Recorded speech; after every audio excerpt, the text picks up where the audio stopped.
الحمد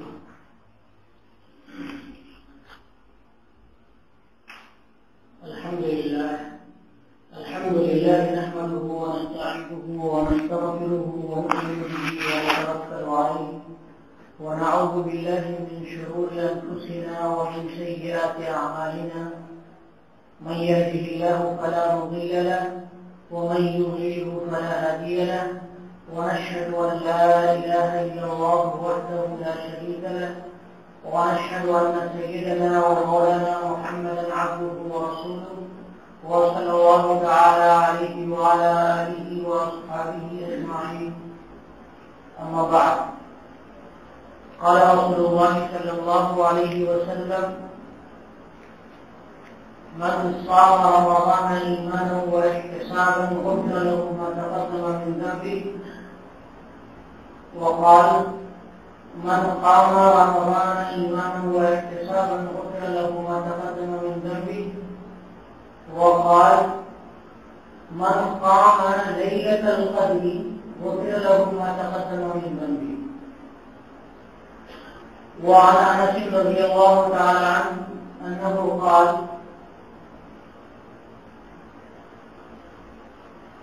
فرض الله صيام رمضان وسن رسول الله صلى الله عليه وسلم صيامه.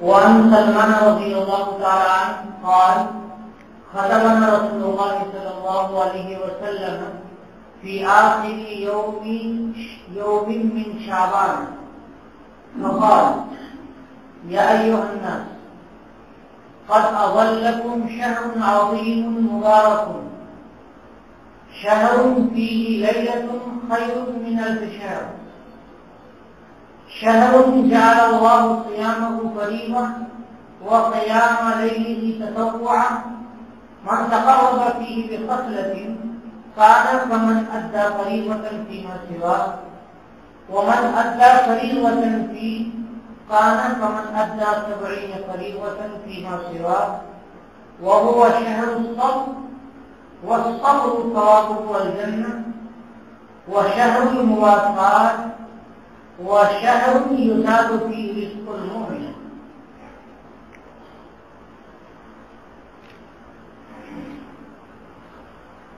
سب سے پہلے میں آپ حضرات کو رمضان المبارک کی مبارکبادی پیش کرتا ہوں.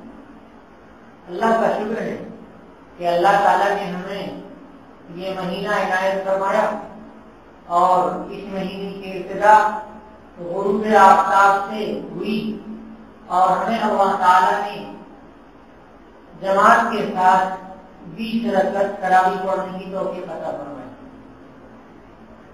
اس پر ہم اللہ تعالیٰ کا جتنا شکر ادا کریں وہ کم ہے. مجھے آپ کے سامنے کوئی لمبی چوڑی گفتگو نہیں کرنی رہے گی اور نہ مجھے بہت لمبی گفتگو کرنا آتی. میں مدرس ہوں، پڑھاتا ہوں. مجھے حدیث شریف پڑھانا ہے. میں کچھ کتابوں سے مطالعہ کرتے ہوں جو باتیں میرے لیے مفید ثابت ہوں گی اور میں اسے مفید سمجھوں گا، اور جو آپ کے لیے مفید سمجھوں گا وہ باتیں آپ کے سامنے عرض کروں گا. میں بہت بڑا آدمی بھی نہیں کہ میں اتنی اونچی بات کہوں کہ آپ کو سمجھ میں نہ آئے، اتنی اونچی بات مجھے خود سمجھ میں نہیں آتی. اس لیے آپ حضرات سے گزارش کروں گا کہ جو بھی وقت آپ نے مجھے دیا ہے، تقریباً آدھا گھنٹہ 35 منٹ کے قریب کا وقت ہے، تو آپ لوگ جن کو ٹھہرنا ہو اطمینان سے ٹھہریں اور جن کو جانا ہو وہ چلے جائیں. اللہ تعالیٰ کا شکر ہے کہ اللہ تبارک و تعالیٰ نے ہمیں انسان بنا کر کے اور ہماری ہدایت کے لیے کتاب نازل فرما دی اور کتاب کے سمجھانے کے لیے جناب محمد رسول اللہ صلی اللہ علیہ وسلم کو نازل فرمایا. ورنہ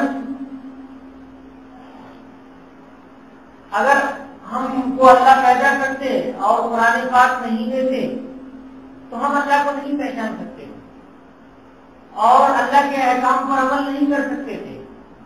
حلال کو، حرام کو، مکروہ کو ہم نہیں سمجھ سکتے تھے. اور یہ بھی نبی کریم صلی اللہ علیہ وسلم نے سمجھایا تب یہ ہمیں سمجھ میں بات آئی. ورنہ تو قرآن پاک کے بہت سے مضامین ایسے ہیں جو ہمارے اور آپ کے کی سمجھ کی سطح سے اوپر.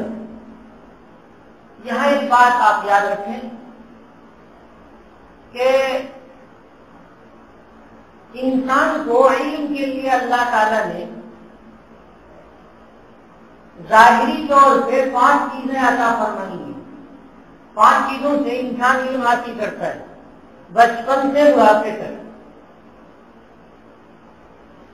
جو چیز دکھنے والی ہے وہ آنکھ سے دیکھتا ہے انسان، اور جو چیز سننے والی ہے وہ کان سے سنتا ہے انسان، کان سے علم حاصل کرتا ہے. جو چیز چھونے والی ہے وہ ہاتھ سے، چمڑوں سے انسان چھوتا ہے. سمجھ میں بات آتی ہے. جو چیز چکھنے والی ہے وہ اللہ نے زبان میں عنایت فرما دی ہے.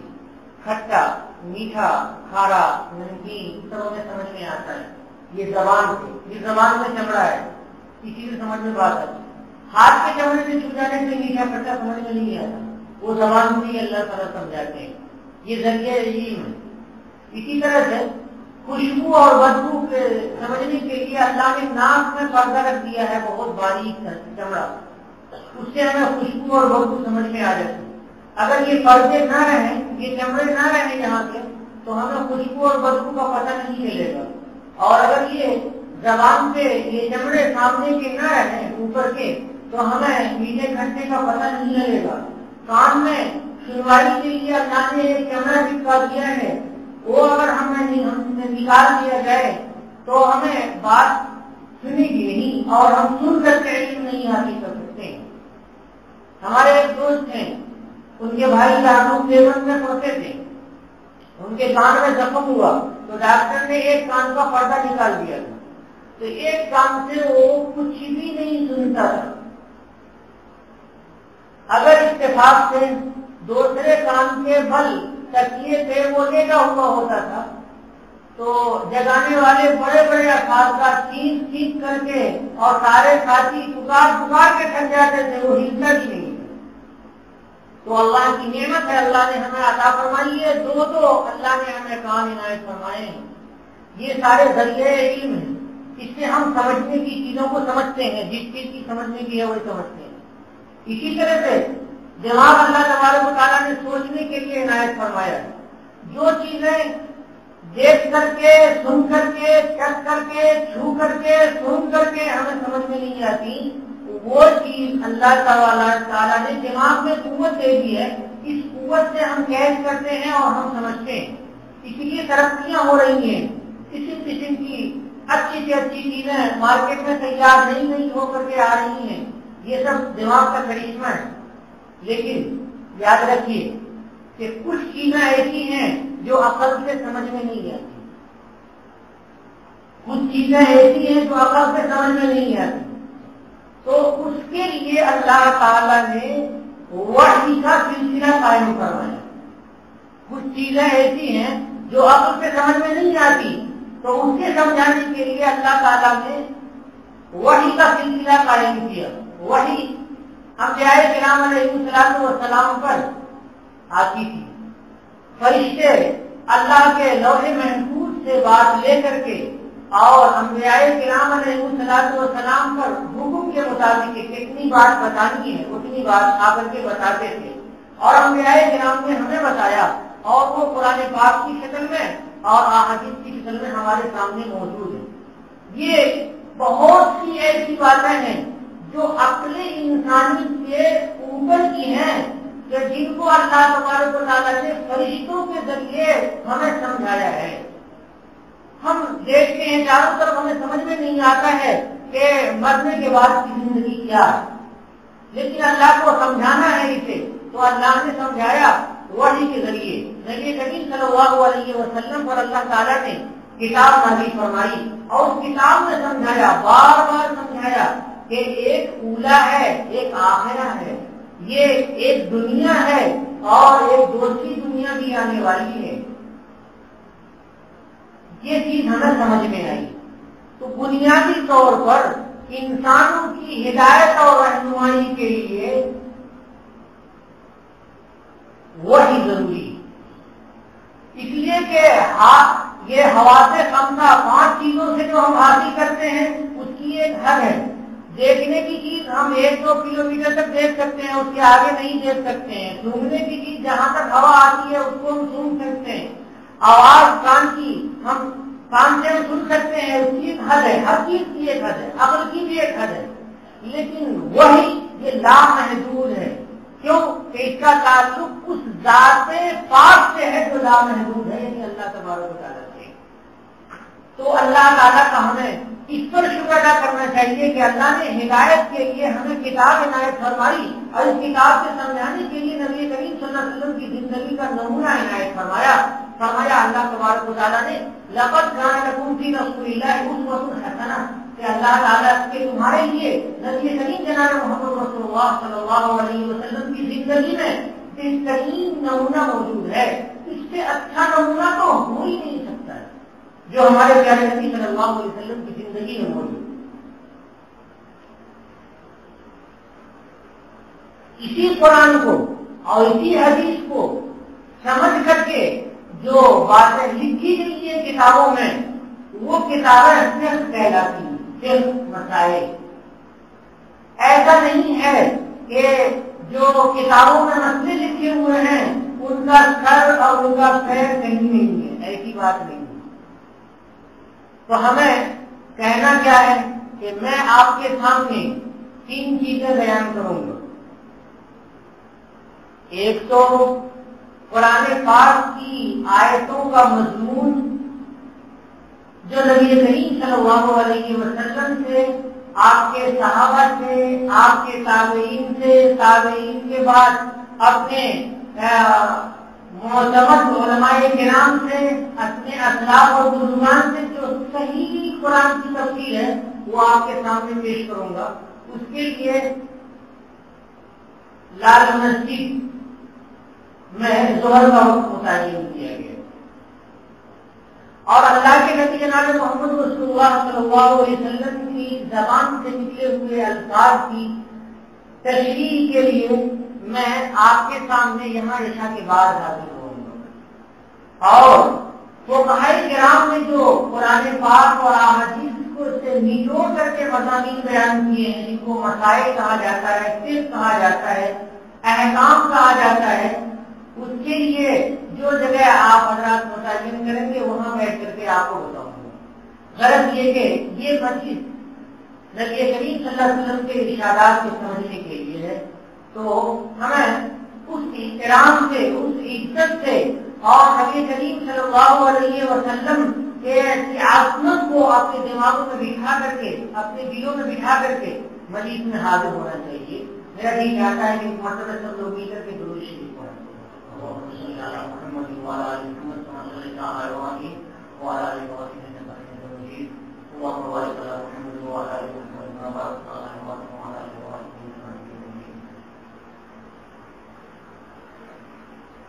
میں نے آپ کے سامنے 3 حدیث شریف پڑھی۔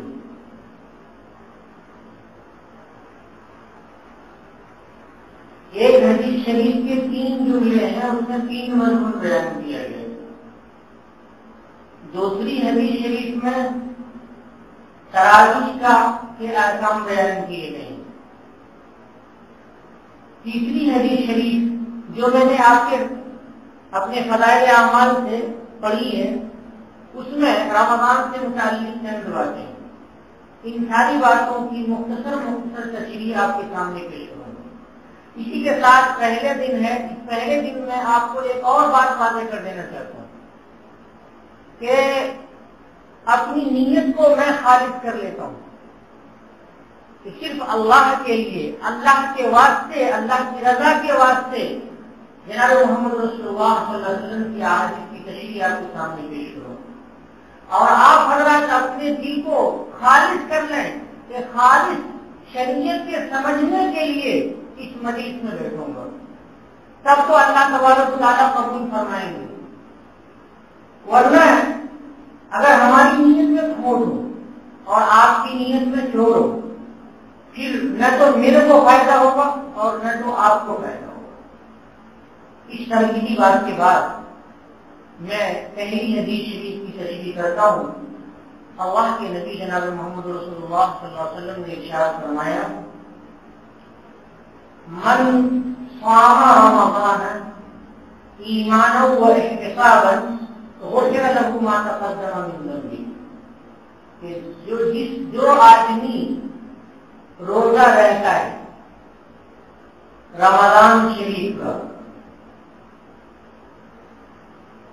یقین کے ساتھ اور اخلاص کے ساتھ، یقین کے ساتھ روزہ رہتا ہے کہ یہ اللہ کا حکم ہے اور یقینی حکم ہے، اس کا ثواب بھی یقینی ہے،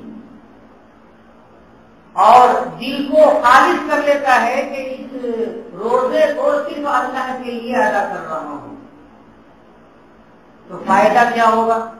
ہر کام کا فائدہ ہے، تو روزے کا بھی کوئی نہ کوئی فائدہ ہونا چاہیے۔ کیا ہوگا فائدہ؟ اللہ کے نبی صلی اللہ علیہ وسلم نے ارشاد فرمایا کہ فائدہ ہوگا کہ تمہارے پچھلے گناہ معاف کر دیے جائیں گے، تمہارے کھاتے میں بہت ساری خطائیں اور بہت سارے ذنوب اور بہت ساری لغزشیں اور بہت ساری کوتاہیاں ہوں گی، وہ ساری ختم کر دی جائیں گی۔ اس عمل پر؟ روزے کے عمل پر۔ روزے کا ایک فائدہ یہ ہے اور روزے کی خصوصیت یہ ہے کہ روزے میں ریاکاری نہیں ہوتی، روزے میں ریاکاری نہیں ہوتی۔ ایک آدمی اگر سب کے سامنے کچھ نہ کھائے اور اکیلے جا کر کے کھانا کھا لے، پانی پی لے، تو اس کا روزہ ہی نہیں ہوگا۔ اس کو تو تنہائی میں بھی بھوکے رہنا ہے اور لوگوں کے سامنے بھی بھوکے رہنا ہے، پیاسے رہنا ہے اور شہوات سے دور رہنا ہے، تب روزہ ہوگا۔ تو روزہ ایک ایسا عمل ہے جس عمل میں ریاکاری نہیں ہے، لیکن ثواب کے بڑھانے کے لیے اور ثواب کو کے اضافے کے لیے، اللہ کے یہاں قابل قبول بنانے کے لیے نیت کا خالص ہونا ضروری ہے۔ ایسا نہ ہو کہ روزہ نہیں رہیں گے تو ہمارے ساتھی کیا کہیں گے کہ یہ روزہ نہیں رہ رہا ہے، نہیں، ایسا نہیں ہونا چاہیے۔ نیت خالص ہو تو یہ یقینی حکم ہے اور اس یقینی حکم کا یقینی ثواب ہے اور اللہ تبارک و تعالیٰ ضرور عنایت فرمائیں گے۔ اس کے بعد نبی کریم صلی اللہ علیہ وسلم نے ارشاد فرمایا، من قام رمضان ایمانا و احتسابا غفر له ما تقدم من ذنبه، کہ جو آدمی کھڑا رہا، قام کے معنی کھڑا رہا رمضان میں، یعنی رمضان کی راتوں میں کھڑا رہا، یعنی تراویح پڑھی یقین کے ساتھ، اخلاص کے ساتھ، تو اس کا بھی فائدہ یہی ہے کہ جتنے پچھلے گناہ ہیں وہ سارے گناہ معاف کر دیے جائیں گے۔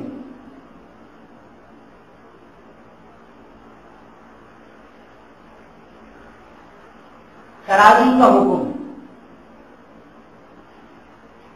تراویح کے حکم کے لیے میں تھوڑی سی تفصیل میں کرنا چاہتا ہوں۔ تراویح یہ جمع ہے تربیحہ کی، عربی میں تربیحہ، تربیحہ کہتے ہیں آرام کرنے کو، ریسٹ لینے کو۔ مثال کے طور پہ آپ کی فیکٹری میں کام کرتے ہیں، 2-3 گھنٹے خوب محنت سے کام کیا اور بیچ میں وقفہ کر دیا گیا چائے کے لیے، کہ آپ آرام سے چلو، چائے وائے پی لو، پیر سیدھے کر لو، موڈ فریش کر لو۔ ریفریشر تھوڑا بیچ میں رکھا جاتا ہے، سیمیناروں کے بیچ میں ریفریشر رکھا جاتا ہے، تو وہ وقفہ ہوتا ہے سستانے کا، ہمارے لیے کہتے ہیں آرام کر لینے کا۔ تو تراویح کی نماز آرام آرام سے ٹھہر ٹھہر کے پڑھی جانے والی نماز ہے، اس لیے اس کو تراویح کہتے ہیں۔ یہاں ایک لفظ پہ آپ غور فرمائیں، تراویح یہ جمع ہے، اور عربی میں جمع ایک کو نہیں کہتے ہیں، دو کو نہیں کہتے ہیں، دو سے جب آگے بڑھے تب جمع ہے۔ جمع ایک تو سنگل ہوتا ہے، سنگل، اور ایک کیا بولتے ہیں اس کے مقابلے میں ایک واحد ہوتا ہے اور ایک جمع۔ تو واحد ایک ہے، اور تسمیہ کے لیے، دو کے لیے عربی میں تسمیہ کا لفظ بولا جاتا ہے۔ تو اگر دو تربیہ ہو تو بولا جائے گا تربیحتان، دو تربیہ، دو آرام کرنا۔ لیکن دو نہیں بولا گیا ہے، یہاں بولا گیا ہے تراویح، یعنی دو سے آگے بڑھے گا تب وہ ہوگا۔ تو دو سے آگے کتنا ہوگا؟ وہ نبی کریم صلی اللہ علیہ وسلم کی زندگی میں 3 راتوں میں ثابت ہے، اور وہ 20 رکعت تراویح ہے۔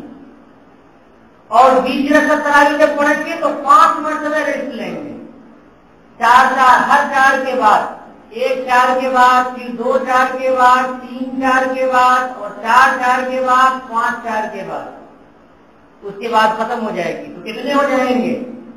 4 5 20۔ تو 20 رکعت تراویح ہے، اس لیے یہ لفظ تراویح ہے۔ جو لوگ 8 والے ہیں، بھائی میں کسی پہ تنز نہیں کروں گا، میرا مقصد شریعت کو سمجھنا ہے، میں سمجھنا چاہتا ہوں اور آپ کو سمجھانا چاہتا ہوں، کسی پہ میں تنز نہیں کروں گا، کسی کے سلسلے میں آپ کبھی ایسا محسوس نہ کریں۔ اگر کوئی الفاظ ایسے نکل جائیں تو میں اس کے لیے پیشگی معافی چاہوں گا۔ جو حضرات 2 تربیہیں کرتے ہیں وہ 8 پہ ہی چلے جاتے ہیں، تو ان کی نماز تو تربیحتان ہوتی ہے، تراویح نہیں ہوتی۔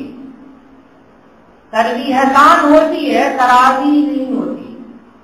اس لیے تراویح جب ہوگی جب 2 سے آگے بڑھائیں گے، اور وہ حضور کے طریقے کے مطابق 20 رکعتیں۔ سوال،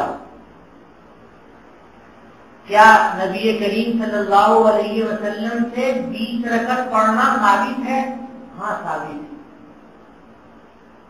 2 یا 3 راتوں میں نبی کریم صلی اللہ علیہ وسلم نے اپنے صحابہ کرام کے ساتھ جماعت کے ساتھ 20 رکعت تراویح پڑھی، اور تنہا روزانہ نبی کریم صلی اللہ علیہ وسلم 20 رکعت تراویح پڑھا کرتے تھے، اور صحابہ کرام بھی 20 رکعتیں پڑھا کرتے تھے۔ جس کو قرآن پاک یاد ہے وہ پڑھاتا تھا، اور بعض صحابہ کو قرآن پاک کم یاد تھا یا یاد نہیں تھا تو وہ پیچھے ٹھہر جاتے تھے۔ صحابہ کرام بھی پڑھتے تھے، نبی کریم صلی اللہ علیہ وسلم بھی پڑھتے تھے، لیکن نبی کریم صلی اللہ علیہ وسلم نے دیکھا، ایک دن پڑھایا تو کچھ لوگ تھے، کل ہو کر کے چرچا ہوا تو بہت زیادہ بھیڑ ہو گئی، تیسرے دن بھی نبی کریم صلی اللہ علیہ وسلم نے پڑھائی، یا تو 2 دن پڑھائی یا تیسرے دن بھی پڑھائی۔ اس کے بعد حضور کو شبہ ہوا کہ کہیں ایسا نہ ہو کہ میری امت کے جوش اور جذبے کو اللہ تبارک و تعالیٰ دیکھیں، اور اس جوش اور جذبے کو دیکھ کر کے اللہ تبارک و تعالیٰ اس کو واجب قرار دے دے۔ تو حضور نے شفقت، امت پہ شفقت کے لیے کہ کہیں واجب نہ ہو جائے، اگر واجب ہو جائے تو ہر آدمی کا جماعت سے آ کر کے پڑھنا فرض کی طرح ہو جائے گا، واجب اور فرض کی ادائیگی بالکل برابر ہوتی ہے۔ تو حضور اپنے حجرے مبارکہ میں بیٹھے رہے، صحابہ کرام آ گئے اور مسجد میں بیٹھے ہوئے ہیں، انتظار کر رہے ہیں کہ حضرت تشریف لائیں گے۔ بہت دیر ہو گئی، نبی کریم صلی اللہ علیہ وسلم تشریف نہیں لائے۔ اور صحابہ کرام حضور کو متوجہ کرنے کے لیے ہنستے تھے. کوئی کچھ ایسا اشارہ کرتا کہ تاکہ حضور متوجہ ہو جائیں کہ صحابہ کرام آئے ہوئے ہیں اور وہ جو کل نماز پڑھائی تھی اور پرسوں نماز پڑھائی تھی وہ نماز پڑھائیں, بہت مزہ آتا ہے پڑھنے میں. لیکن حضور نہیں آئے, رات گزر گئی. کل ہو کر کے حضور نے ارشاد فرمایا کہ میں تم لوگوں کو دیکھ رہا تھا اور تم لوگوں کے اشارات کو سمجھ رہا تھا, لیکن اس کے باوجود میں نہیں نکلا. کیوں؟ وہ اس وجہ سے کہ نبی کریم صلی اللہ علیہ وسلم ہمارے اوپر شفیق ہیں. حضور نہیں چاہتے کہ کسی بھی چیز کا بوجھ امت پر آ جائے. دین آسان ہے تو آسان رہے. لیکن صحابہ کرام نے حضور کا نمونہ 2 یا 3 دن دیکھ لیا تھا تو اور پھر معلوم کیا کہ حضور بھی اپنے گھر میں پوری 20 رکعت پڑھتے تھے, تو صحابہ کرام بھی اپنے گھروں میں پڑھنے لگے. کچھ صحابہ مسجد میں آ جاتے تھے, ادھر پڑھنے لگے ادھر پڑھنے لگے تو مسجدوں میں اپنی نماز پڑھتے تھے. حضرت ابوبکر صدیق رضی اللہ تعالیٰ عنہ کا زمانہ ایسا ہی گزرا. حضرت عمر فاروق رضی اللہ تعالیٰ عنہ کا زمانہ آیا تو حضرت عمر نے صحابہ کرام کو اکٹھا کیا کہ اگر ایسا کریں کہ سب لوگ تو پڑھتے ہی ہیں, حضرت ابی بن کعب کو امام بنا دیا جائے اور سارے لوگ مل کر کے پڑھیں تو کیسا رہے گا. سارے صحابہ کرام خوش ہوئے, کہنے لگے تو بہت اچھا رہے گا. ایسے تو بے ترتیبی سی رہتی ہے, کوئی ادھر ہے کوئی ادھر ہے کوئی ادھر ہے, بے ترتیبی سی رہتی ہے. اکٹھے اگر پڑھیں گے تو بہت اچھا رہے گا. چنانچہ حضرت ابی بن کعب کو مسلے پہ بٹھا کھڑا کر دیا گیا اور سارے صحابہ کرام ان کے پیچھے ہو گئے اور سب لوگوں نے مزے لے کر کے 20 رکعت تراویح پڑھی. تو حضور حضرت عمر نے فرمایا کہ یہ جو طریقہ نیا ہم لوگوں نے اکٹھے ہو کر کے اجماع کے ساتھ شروع کیا ہے, یہ تو بہت شاندار طریقہ ہے, یہ بہت شاندار نیا طریقہ ہے. اسی کو لفظ بدعت سے حضرت عمر نے تعبیر کیا, نعمتی بدعت ہذہ. یہ اپنی اردو کا بدعت نہیں, یہ عربی کا بدعت ہے کہ یہ ایک نیا جو نظام ہم نے بنایا یہ کتنا اچھا لگ رہا ہے. نعمتی بدعت ہذہ, یہ نیا طریقہ کتنا اچھا لگ رہا ہے کہ اب منظم ہو گیا کہ ایک امام ہے اور سارے کے سارے مقتدی ہیں اور یہ حضور کے طریقے کے مطابق ہے. یہاں ہمیں یہ سمجھنا چاہیے کہ صحابہ کرام نے دین کو صحیح سمجھا ہے اور زیادہ سمجھا ہے, اس پر ہمارا اور آپ کا دل مطمئن ہونا چاہیے. صحابہ کرام نے حضور کی ایک چیز کو دیکھ کر کے اور اپنے کو ٹھیک کیا ہے. تو جس دین کی تشریح صحابہ کریں گے وہ صحیح ہوگی, جس دین کی تشریح میرے جیسا آدمی اور آپ جیسا آدمی کرے گا تو وہ صحیح نہیں ہوگی, وہ صحابہ کے برابر نہیں ہو سکتی. لیکن یہ بھی سوچ لیجئے کہ صحابہ کرام اور خاص طور سے حضرت عمر فاروق رضی اللہ تعالیٰ عنہ یہ نہیں کبھی چاہ سکتے تھے کہ دین میں ذرہ برابر کمی آ جائے, ذرہ برابر اضافہ ہو جائے, ہرگز نہیں. تو یہ جو اجماع ہوا یہ حضور کے عمل کو دیکھ کر کے ہوا, حضور کے انفرادی عمل کو بھی دیکھ کر کے ہوا اور حضور کے جماعت کے ساتھ پڑھنے کے عمل کو دیکھ کر کے ہوا. اور سارے صحابہ کرام نے اتفاق کر لیا.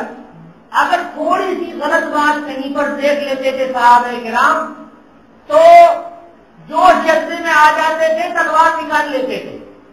حضرت عمر فاروق رضی اللہ تعالیٰ عنہ نے سنا ایک صحابی قرآن پڑھ رہے ہیں اور انہوں نے اس طریقے کے خلاف پڑھا جس طریقے کو حضرت عمر نے پڑھا تھا نبی کریم صلی اللہ علیہ وسلم سے. تو نماز میں تو جی چاہا ان کا کہ پکڑ کر کے ان کو کھینچیں, لیکن وہ رکے رہے کہ چلو نماز پڑھنے دو. نماز پڑھ لیا تو چادر ڈالا گلے میں اور پکڑا. کیا ہے؟ چلو حضور کے پاس، تم نے قرآن غلط پڑھا ہے. نہیں حضرت میں نے غلط نہیں پڑھا ہے، تو میں جو پڑھ رہا تو مجھے تو نبی کریم صلی اللہ علیہ وسلم نے پڑھایا ہے قرآن، اس کے خلاف تم پڑھ رہے ہو. تو انہوں نے کہا مجھے بھی تو حضور نے ہی پڑھایا ہے، میں کہاں خلاف پڑھ رہا ہوں، تم جھوٹ بول رہے ہو. بس وہ گھسیٹتے ہوئے حضرت عمر لے کر کے حضور کے سامنے ان کو رکھا کہ یہ قرآن غلط پڑھ رہا ہے، یہ قرآن کو خراب کر رہا ہے. نبی کریم صلی اللہ علیہ وسلم نے کہا چھوڑ دو. کیا پڑھ رہے تھے؟ تو انہوں نے پڑھ کر کے سنایا. کہا ہاں ایسا ہی قرآن نازل ہوا ہے. حضرت عمر سے کہا آپ کیسا پڑھتے ہیں؟ تو انہوں نے پڑھ کر کے سنایا. تو کہا ہاں ایسا ہی قرآن نازل ہوا ہے.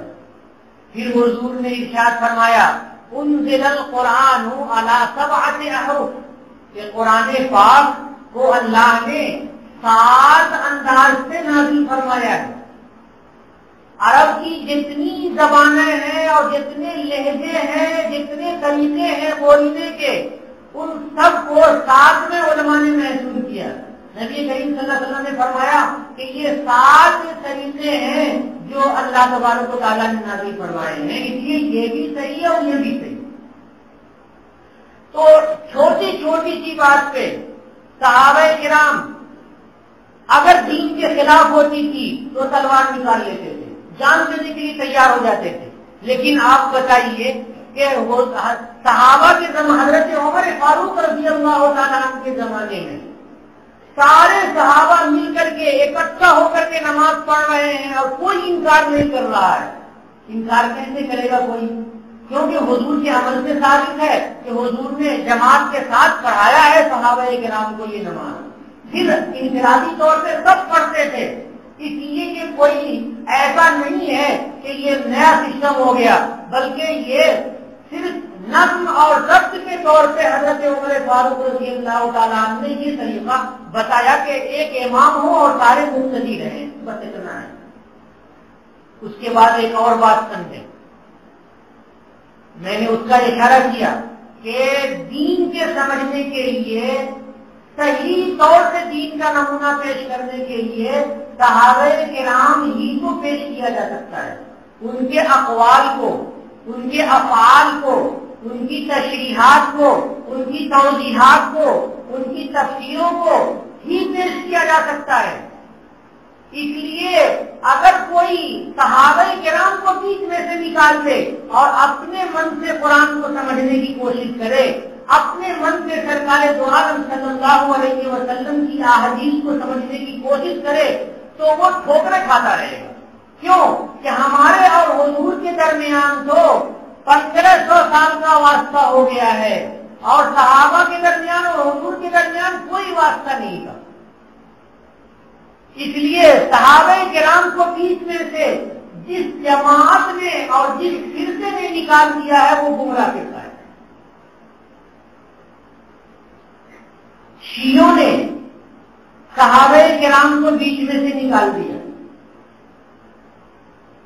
حضرت ابوبکر صدیق رضی اللہ تعالیٰ عنہ کی خلافت کو تسلیم نہیں کرتے، ان کی گمراہی میں شبہ نہیں.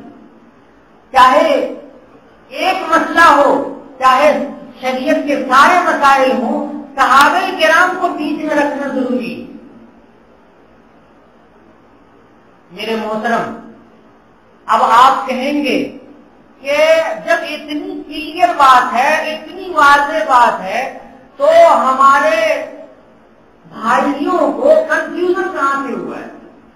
یہ اہم سوال ہے کہ کنفیوژن کہاں سے ہوا ہے. کنفیوژن ہوا ہے غلط لوگوں پر اعتماد کر کے شریعت کی تشریح سمجھنے کی وجہ سے. بخاری شریف کی روایت ایک ہے، وہ تہجد کی روایت ہے. اس تہجد کی روایت کو ہمارے بھائیوں نے تراویح کی روایت سمجھی. اور غور کیجیے، وہ تہجد کی روایت 11 رکعت کی روایت ہے. یہ تہجد کی نماز 11 رکعتیں ہیں. تو 11 میں سے 8 تراویح کہتے ہیں، تو وتر کتنا بتائیے آپ حضرات؟ وتر کتنی پڑھیں گے؟ 3 کہتے ہیں، نہیں وتر 1۔ تو جب اس روایت کو ہم مان رہے ہیں، ٹھیک ہے، عمل کرنے تھوڑی دیر کے لیے ہم مانتے ہیں کہ اس کو تراویح پہ محمول کر لیں، تو تراویح 8 کریں گے تو بچے گی کتنی؟ 3۔ تو 3 رکعت وتر تو پڑھنا ہے کم سے کم۔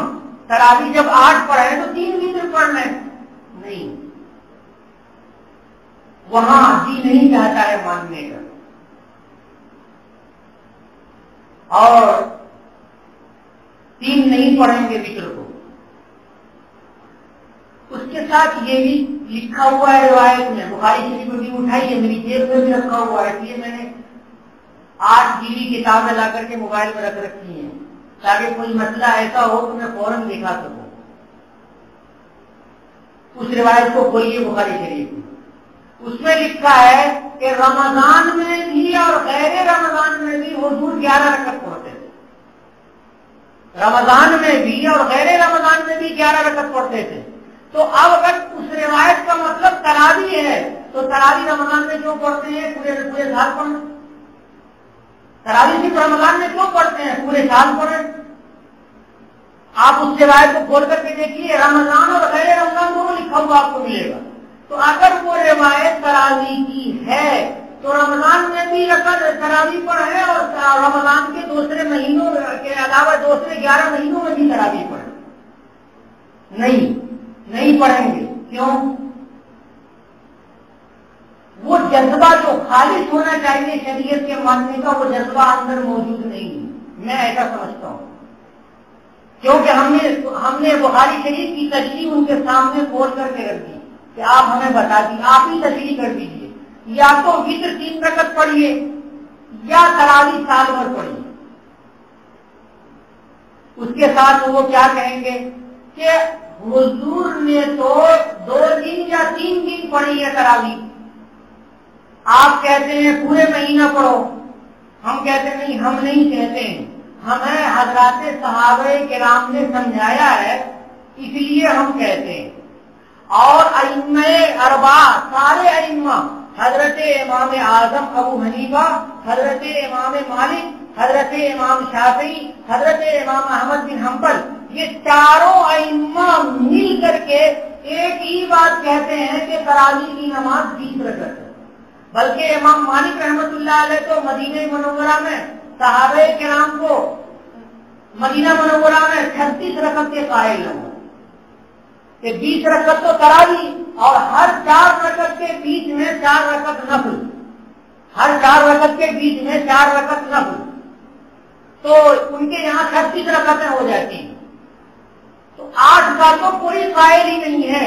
جب پوری دنیا مل کر کے، چاروں ائمہ مل کر کے پوری شریعت کو سمجھ رہے ہیں کہ 20 رکعت تراویح کی نماز ہے، تو اگر کوئی آدمی آ کر کے کہے کہ نہیں میں نہیں مانوں گا، تو اس کو ہم کیا کہیں گے؟ اس کو کہیں گے کہ میں آپ سے معافی چاہتا ہوں، میں تو اجماع امت کو مانوں گا۔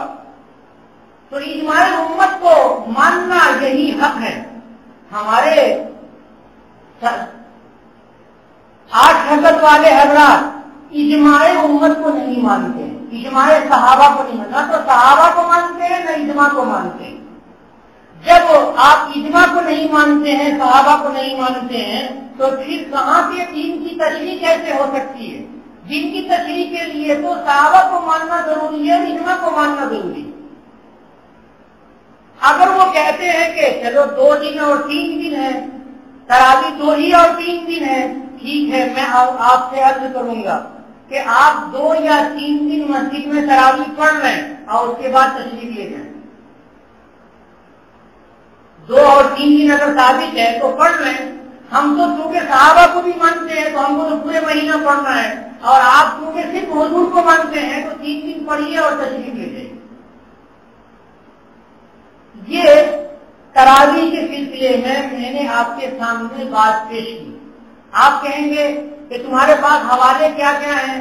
تو اندر تو رکھے ہوئے ہیں، میں نے کاغذ میں بھی لکھی ہے تاکہ آپ کو دکھا سکوں اور پریشانی نہ ہو آپ کو۔ میں نے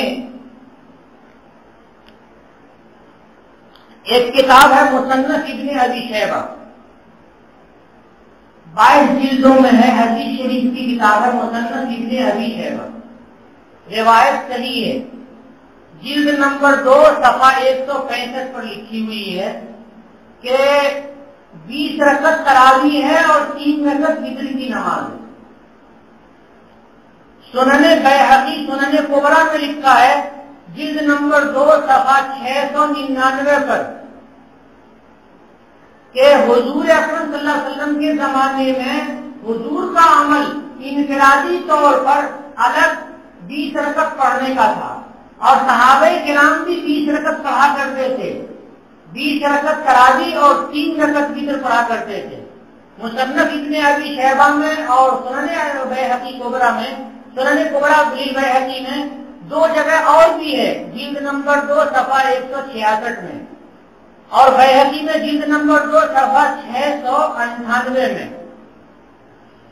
مشکات شریف میں کتاب الصوم میں حدیث نمبر 1963 اس میں لکھا ہے کہ یہ نماز جو ہم رات کو پڑھتے ہیں تراویح کی، یہ نماز اللہ تبارک و تعالیٰ کے یہاں خصوصی سفارش کرے گی کہ اے اللہ اس بندے کو معاف کر دیجئے کہ یہ نیند کو چھوڑ کر کے اور مجھے قائم کرتا تھا، جماعت کے ساتھ ادا کرتا تھا، یہ نماز جائے گی سفارش کرنے کے لیے۔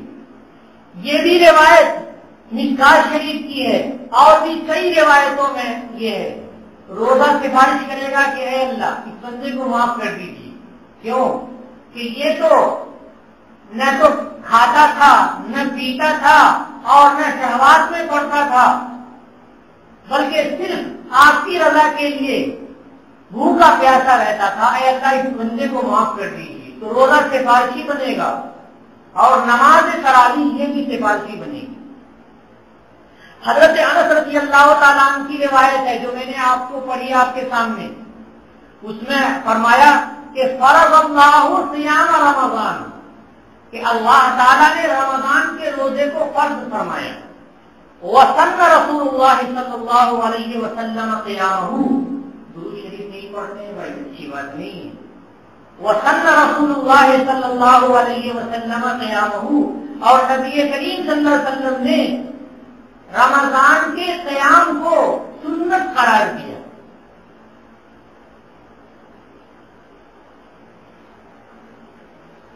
اس کے ساتھ ایک اور مسئلہ سمجھنا چاہیے جس سے ہم لوگ غفلت میں رہتے ہیں۔ حضرت عمر نے ارشاد فرمایا کہ تہجد تراویح سے زیادہ بہتر ہے۔ کیا فرمایا؟ تہجد تراویح سے زیادہ بہتر ہے۔ فرمایا التی ینامون عنہا افضل من التی یقومون، کہ وہ نماز جن سے تم لوگ سو جاتے ہو وہ زیادہ بہتر ہے جس کو تم لوگ قائم کرتے ہو۔ قائم کرنے سے مراد تراویح والی نماز قائم کرتے ہو اور تہجد کے وقت میں سو جاتے ہو، ایسا ہو جاتا ہے، غلطیاں ہو جاتی ہیں۔